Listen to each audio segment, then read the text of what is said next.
Ladies and gentlemen, welcome back to the Die Hard MMA podcast. It's time for the best damn betting show of the week.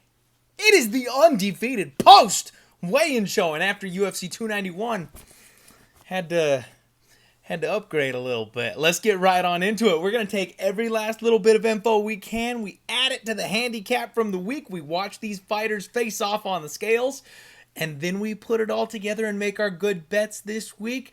No bad reads, no bad bets. We are undefeated on this show for a freaking reason. Smash the like button and let's get right on into it. First fight of the evening, we have got Asu Almabayev. He's taking on Ode Osborne. Both men made 125 pounds and a half. They needed the hook, but they got there. Kid looked thick. Asu's got some muscle built into him. I like this guy. Relaxed, he looked strong, he looked good. Ode Osborne is shredded. I mean, he's always absolutely jacked up there. He's big for the weight class, but he's sucked out and he's pale. He always looks terrible at these weigh-ins. You can see that he really struggles with these.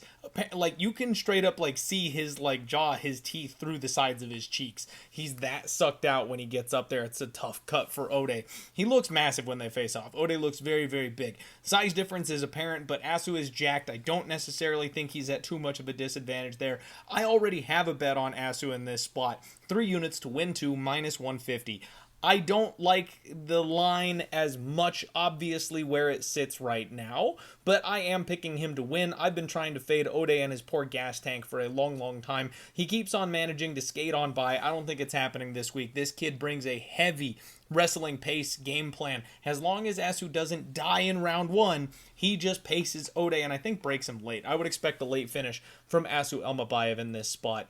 Next up, you've got Dennis Bazooka coming in here on short notice, saving the fight here against Sean Woodson. Unfortunately, Dennis made 146.5. He did not make weight. The doctors stopped him from cutting that extra half pound. He required the box of shame. Looked like he moved well enough. Looked like he was okay enough. Rumor has it that he actually took this trip here expecting somebody might have a tough time with their weight cut, trying to get a fight, a short notice call-up spot on this specific card. So he was primed and ready for this opportunity when it came. Not sure what happened with the weight cut, but you know, it is what it is. Sean Woodson 146. This dude is so skinny. Like, I can't get over just how big he is. He's so tall, he's so lanky, he's got no meat on his bones, he is really thin. There's definitely a big size difference between these two guys. It's apparent, but it's not quite as pronounced as I really expected it to be. Dennis actually looked really good up there, well muscled, much healthier for this weight class in my opinion, physically speaking, and I'm tempted on the dog shot. You know, Sean Woodson opened up around pick'em, plus 105, I think, something like that. He's about minus 200 now, and I kind of hate it. I can't stand that Sean Woodson is this big of a favorite. Dennis coming in on short notice, not a huge fan. I still need to run some more tape on him, but from what I recall, his hands are solid, he's got decent power, he's got decent wrestling, and I feel like that's all you need to beat Sean Woodson. This guy's fragile. He's been cracked before, he's been finished, he's been submitted, you can take him down. His boxing is really good, really slick, and he does hit hard because of how big he is, but he also seems kind of on the physically weaker side, and like I mentioned, a little fragile. I think this is a guy that Dennis Bazooka can get in there and kind of handle. So I'm going to wait, see where this line goes. Don't be shocked if I jump in on the Dennis side of things because I might take a dog shot here.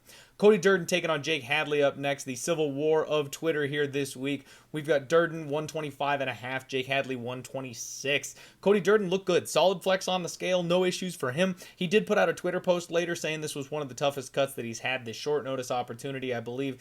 He said that it was a struggle, but he got it done. Jake Hadley needed the box of shame, but I think he's okay. He was absolutely shredded. This kid is always in just immaculate shape. He's got crazy genetics. Looks fantastic. Intense face-off. These guys were jawing at each other. Durden slight size advantage. Jake Hadley laughing in his face the whole time.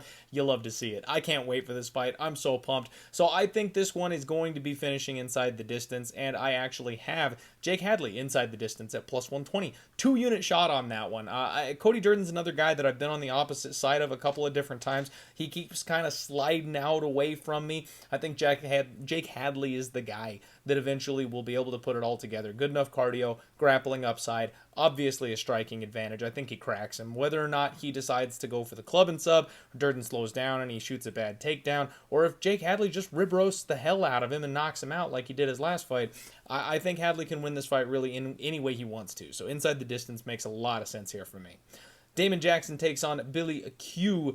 Jackson 145.5, Billy Q 145 on the dot. Damon Jackson, classic Damon, real awkward pose. His head's always like cocked off to the side like something's wrong with his neck, and he almost lost his balance trying to flex up there, I noticed today. Not sure that means he necessarily had a rough cut. I think maybe just the scale wobbled on him or something, because he almost lost it up there. Billy Q looked great. Big old smile on him. Abs for days. This guy's built for speed. He is jacked, but he's thin. He's nice and lean. Good face-off. These guys size up really well. I believe a slight height advantage for Billy Q. Billy Q's in my parlay.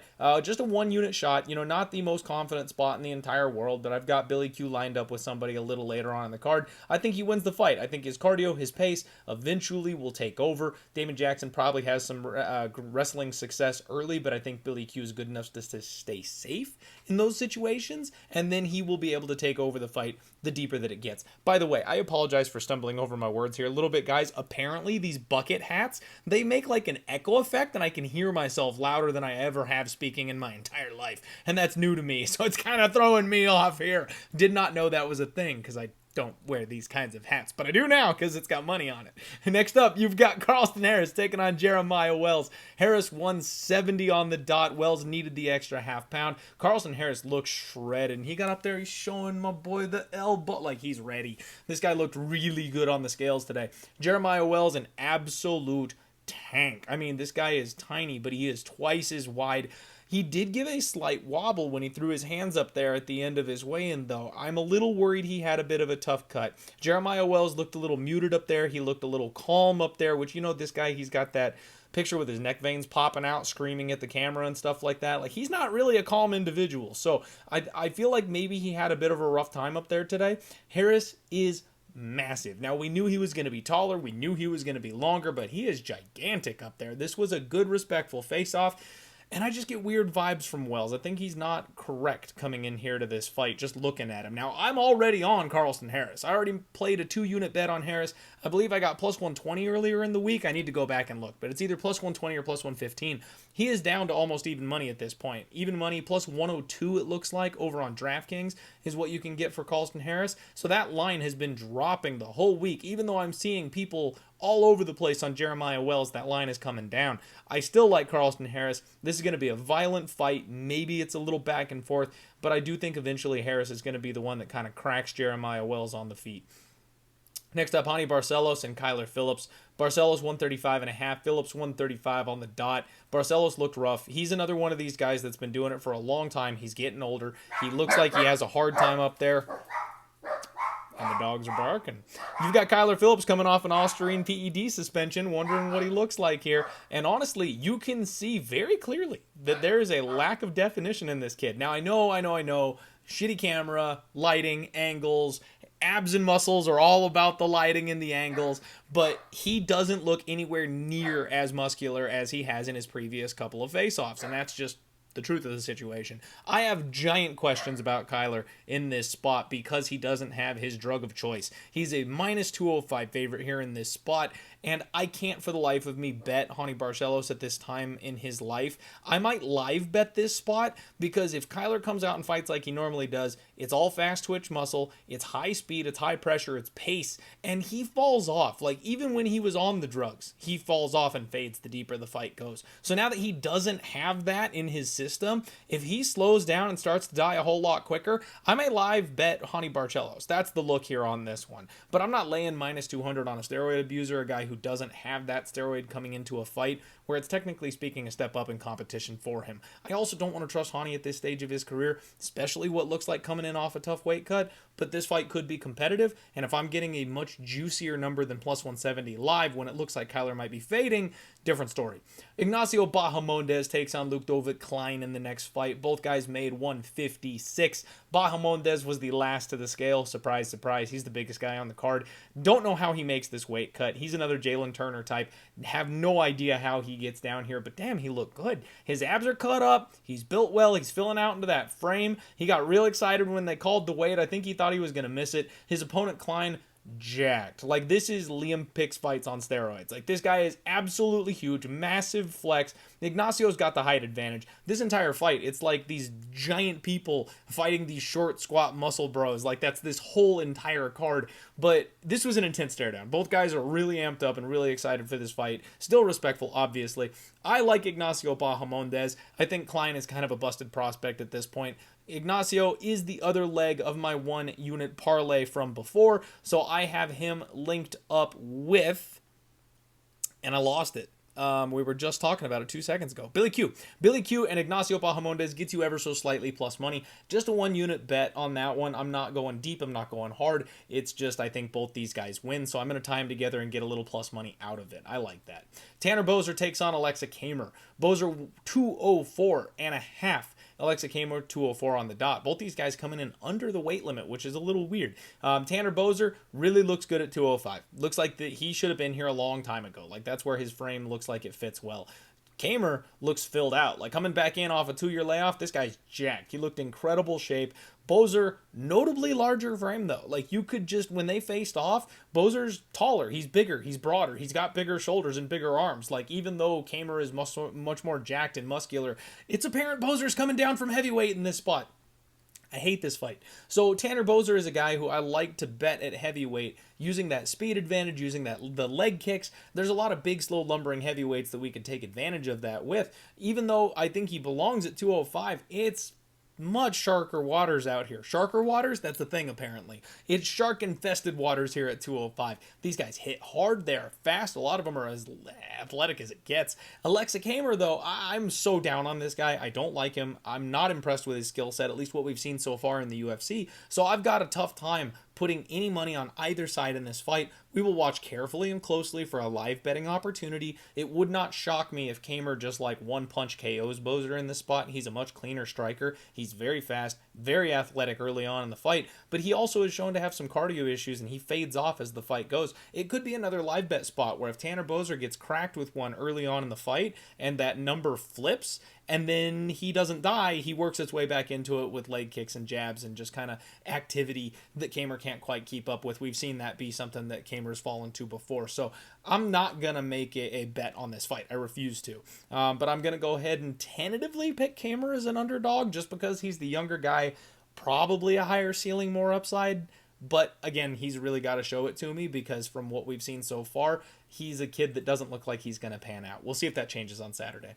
Diego Lopes takes on Gavin Tucker. Lopez 145.5. Gavin Tucker 145 on the dot. You've got Lopez looking good. No issues for him. He's got the emo hair. You love to see it. Gavin Tucker, he looks like he lost a little muscle mass. I know it's been 2 years since we've seen him on the scales, but he really looks like he's kind of trimmed down just a little bit. And this is where it gets weird. So Lopez has a big size advantage here in this spot, but Gavin looked like he was about to cry. I mean, like, when they got up there and they, like, you know, high-fived and hugged it out and stuff, the smile that came on his face was like, that's the smile when you meet your daughter for the first time. That's the smile when you meet an old friend that you haven't seen in 10 years. I mean, I know he's been gone for a long time. He's had injuries. It's a tough road for him to get back here, but this is like bringing the R-word question into my brain. Is like, is he like appreciating the moment because it's almost over type of thing? I don't know what to make of that, but it's a little concerning.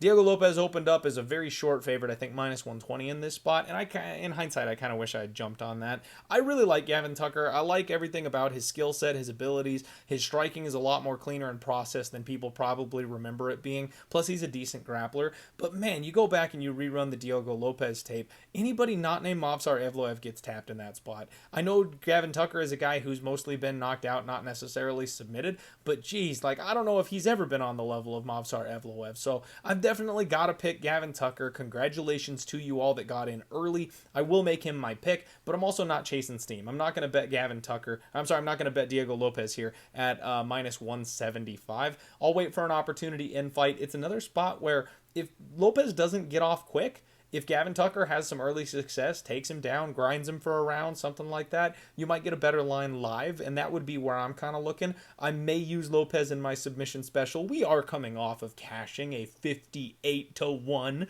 submission special ticket. Diego Lopez may find his way into my parlays this week that way. But no real investment. This is a sketchy card this week, folks. I know coming off of last week's card, we all have fat pockets. We all want to go to war and make some more money.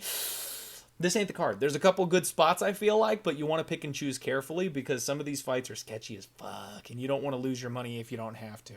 Next up, Dustin Jacoby takes on Kennedy Nzechukwu, and we've got 205 for both men here. Dustin Jacoby, he's all red, looking like he just rolled out of the sauna, probably did. Big guy, big strong flex. Kennedy looked great, well muscled, no issues, solid flex him as well. Very respectful face-off. That's kind of Kennedy's thing. He's always quiet, keeps to himself. Height advantage goes to Kennedy. The dude is massive, but I do want to just say, Jacoby's a big guy. So even though Kennedy's like super big, he's used to having the height and reach advantage. Jacoby's a pretty damn big guy up there too.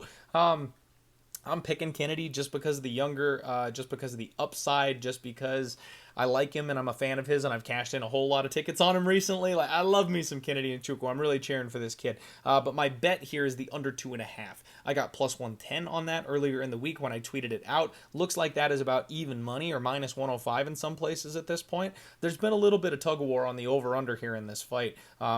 Jacoby's a guy that's been really tough to put away and finish. Because of that, it kind of makes you think over. But we've also seen some cracks in the armor. I feel like he's somebody who's going to eventually fall off that durability cliff pretty quick here. He's getting up there in age, and he's been in some absolute wars. Kennedy is a guy that's got that submission upside. If you can't knock him out, you choke him out. That seems to work out pretty dang well for the kid. And on the other hand, Kennedy absolutely has questionable striking defense, and I question his chin. He's been rocked, he's been wobbled, he's been hurt by some pretty bad guys. Somebody like Dustin Jacoby might be able to find just that gap between his arms when he shells up and put him down for good. So I like violence. Give me under 2.5 in this spot. Jéssica Andrade takes on Tatiana Suarez in your co-main event of the evening. 115.5 pounds for both ladies. And Jéssica Andrade, she looked thick up there. She looked good. No issues. You could see some abs. Like, woo, I'm my girl. Tatiana Suarez, she's all sucked out in the face. Besides that, no issues. She looked good. I can't even poke a hole in it. She looked fine. I was a little worried about her coming down to 115, especially making her debut at 125 the way she did. But looks like she didn't have any issues with the weight cut. She's healthy. She's good to go. And we are set for the co-main event. Height advantage obviously goes to Tatiana, but it's not that big of a height advantage, and Andrade is way thicker. When it comes to just pure muscle power, Andrade definitely has that edge here in this spot. I know I'm absolutely insane at this point, folks. I know I've had an absolutely wild year, and I've been on the opposite side of the market in a lot of places, and I really hate tempting fate and doing it again, but I have to here. I'm on Jéssica Andrade. I got plus 310 earlier in the week. I just think this number is stupid. Jéssica Andrade had gold in the UFC wrapped around her waist. She's got maybe one of the most prolific offenses we have ever seen in the cage. She is durable as shit. I know she's coming off of a quote-unquote KO loss. I really feel like she was still there in that fight. It was a bit of an early stoppage. And on top of that, yes, Suarez can grapple her ass off, but will she be as effective these days as she was several years ago, 5 years ago, before she took a break or whatever it was? I don't know if she's healthy enough to compete at this level at this point. She's got to prove that to me. I don't know if she's going to be effective these days with that grappling at this level, and her striking hasn't improved whatsoever. She had to jump a guillotine in her last fight to go ahead and get the submission win, and it looked like she was fading. If Jéssica Andrade can extend this fight past the first round, I don't think Tatiana Suarez is going to be the same girl. And if she gets into round 2 with the striking disadvantages that she brings to the table, Andrade is going to nuke her. I actually think it's an Andrade round 2, round 3 KO type of situation. I don't expect her to be able to get out there and just flatline her in the first. Obviously she can, but I don't expect it to happen in the first. I would think it would happen in rounds 2 and 3 as Tatiana Suarez gets more tired, as she gets more desperate. I think that Andrade could look very, very live in hindsight in this spot, and people will be scratching their heads going, why the hell did we lay 4-1 on Tatiana Suarez, who's technically still pretty unproven at this point. That's where I'm at. I know it's not a popular opinion, but that's where I'm at. Main event time. Cory Sandhagen takes on Rob Font. Sandhagen, 139.5. Rob Font, 139 on the dot. We've got a 140-pound catch weight due to the short notice fill-in here for Rob. No issues whatsoever for either guy. I mean, these guys are consummate professionals. It's kind of the last run at the top here for Rob Font, taking a high-risk, high-reward spot against Cory Sandhagen here in the main event. I love this fight, but I hate it from a betting perspective. I am picking Cory Sandhagen, but I don't like him as a 3.5 to 1 favorite. I feel like Rob Font's been relatively disrespected his entire career. Dude is tough as nails. He's a slick striker. He's got the longest, most effective jab in the game, or in the division at least. And I feel like these guys' durability will hold up as well. I know the extra 5 pounds people think might add to the offense. I think it probably helps them survive a little bit better because both guys are very difficult to take out in the first place. So unless Cory gets him down on the ground and locks up a sub, which I don't think Rob's ever been submitted in the first place, I have a hard time seeing this fight finish. I don't think Rob is capable of finishing Cory Sandhagen, if I'm being honest with you. I will shortchange him there just a little bit. So I feel like the finishing upside is on Cory's side of things. But I think we're going to have a footwork and game plan style fight where these guys are really looking to secure the win, and that leads us over. I would be looking at the over 4.5 in this spot. That's just a lean. No bet for me on the main event. Like I said, very questionable, sketchy spots. I don't know that I'm ever even going to get there with a bet. I'm going to pick Cory by decision, but I don't think my money's getting there on the main event this week. That's the Undefeated post-weigh-in show, folks. Good luck on all your degenerate action. We'll see you tomorrow for the live stream. Make sure you enter Pub Sports Radio free contest and check out Bet Openly. All of these numbers that I just gave you, Bet Openly beats them. Make sure you sign up using the link in the description of this video down there below for me. Seriously, just check out the platform. Look at the numbers. They're better than numbers that you're going to get literally anywhere else in the gambling space. Be good. Let's roll.